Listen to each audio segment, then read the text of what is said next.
नमस्कार दोस्तों, मैं अनुराग ओझा। कैसे हैं आप लोग? ठीक ही होंगे।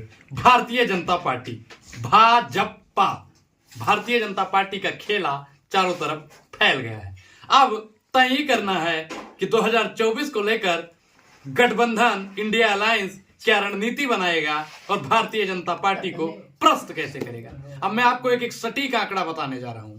भारतीय जनता पार्टी के पास 303 सीट है जो 2019 में उसे जनता ने दिया। अब इंडिया अलायंस जो है वो मजबूत हो गया है। उस 27-28 सीट चाहिए साहब। सीट 27-28 ही चाहिए सरकार बनाने के लिए। मतलब समझिए आप कि इंडिया अलायंस जो है वो पूरा गठबंधन एक हो गया है और 27-28 सीट अगर बढ़ गई तो भाजपा का सुपड़ा साफ हो जाएगा। मतलब साफ है कि इंडिया अलायंस से कोई प्रधानमंत्री बन जाएगा। नरेंद्र मोदी ये बर्दाश्त नहीं होने देंगे और जनता अब ईवीएम को बर्दाश्त नहीं करेगी। चुनाव आयोग को नोटिस पे नोटिस जा रही है। सुप्रीम कोर्ट पे वकील नोटिस पे नोटिस भेज रहे हैं। आपको हम फिर बताना चाहते हैं कि भारतीय जनता पार्टी कभी भी कोई भी चाल चल सकती है। जैसे सत्यपाल मलिक जी ने बताया था कि कोई देश दंगा हो गया, चाहे धार्मिक उन्माद हो या फिर किसी नेता पे हो या राम मंदिर, क्योंकि मेरा पर्सनल विचार नहीं है, सत्यपाल मलिक ने कहा था। आपको अगर विश्वास नहीं तो सत्यपाल मलिक का देख लीजिए। लेकिन प्रधानमंत्री नरेंद्र मोदी और गोदी मीडिया जो है ना साहब, वो क्या कर रही है आपको भी मालूम है। 24 घंटा झूठ परोसने का काम कर रही है। भारतीय जनता पार्टी के तथाकथित इशारों पर मीडिया अब काम करने लगी है।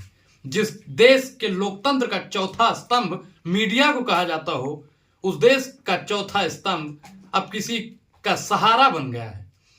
अब आप बताइए कि जिस चौथे स्तंभ को देश की जनता के हक और अधिकार की बात करनी चाहिए, वो दिन रात प्रधानमंत्री नरेंद्र मोदी के समर्थन में कसीदा पढ़ने का काम करता है, तो वो आपके रोजगार की कितनी बात करेगा, आपकी शिक्षा की कितनी बात करेगा, आपकी महिलाओं की कितनी बात करेगा, आपके भाइयों की बात कौन करेगा, आपके परिवार की बात कौन करेगा, देश की बात कौन करेगा। क्योंकि जो मीडिया है वो भारतीय जनता पार्टी की बात करती है और भारतीय जनता की पार्टी की बात करने वाली मीडिया अब देश में स्वीकार नहीं है।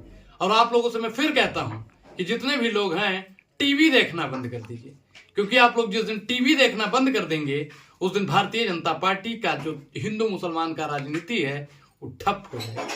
भाजपा वाला कहता है हिंदू खतरे में है। साहब, मैं एक हिंदू हूं, मैं सनातनी ब्राह्मण हूं और मैं खतरे में हूं, ये मुझको पता होगा, ये भाजपा वाला बताएगा, ये आप लोग जरूर हमको बताइए। जब हिंदू खतरे में है तो खुश कौन है? भाजपा वाला तो कहता है मुसलमानों का चूड़ी टाइट हो रहा है। खुश कौन है? अगर आप जानते हैं तो वो भी आप बताइए। भाजपा वाला सदैव कहा करता है कि हिंदू खतरे में है, कभी कहता है मुसलमान खतरे में है। जहां देखी तौवा परात वहीं बिताई सारी रात। मैं आपसे फिर बताता हूं कि न हिंदू खतरे में है न मुसलमान खतरे में है। सिर्फ देश का रोजगार खतरे में है, देश की शिक्षा खतरे में है, देश के आम लोग खतरे में है, देश का किसान खतरे में है।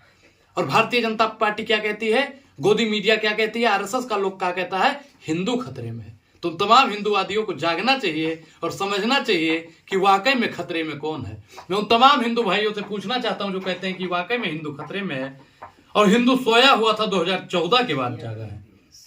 अब आप बताइए कि हिंदू जब सोया हुआ था तब डीजल पेट्रोल का दाम 60 रुपए और 55 रुपए था, और जब से हिंदू जाग गया है 100 रुपया पार हो गया है। आप बेवकूफा जानते हैं।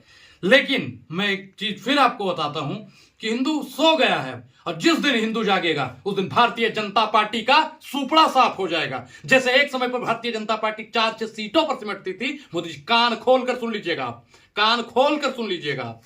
आपकी हिंदू मुसलमान की राजनीति इस देश में चलने वाली नहीं है। ये वो देश है जहां मलिक मोहम्मद जायसी पद्मावत लिखते थे। ये वो देश है मोदी जी जहां पे रस खान हनुमान मंदिर पर बैठकर शहनाई बजाया करते थे। और प्रधानमंत्री जी आप हिंदू मुसलमान की राजनीति करते हैं, आप सेना पर राजनीति करते हैं। शर्म आनी चाहिए, शर्म आनी चाहिए, शर्म आनी चाहिए। धन्यवाद।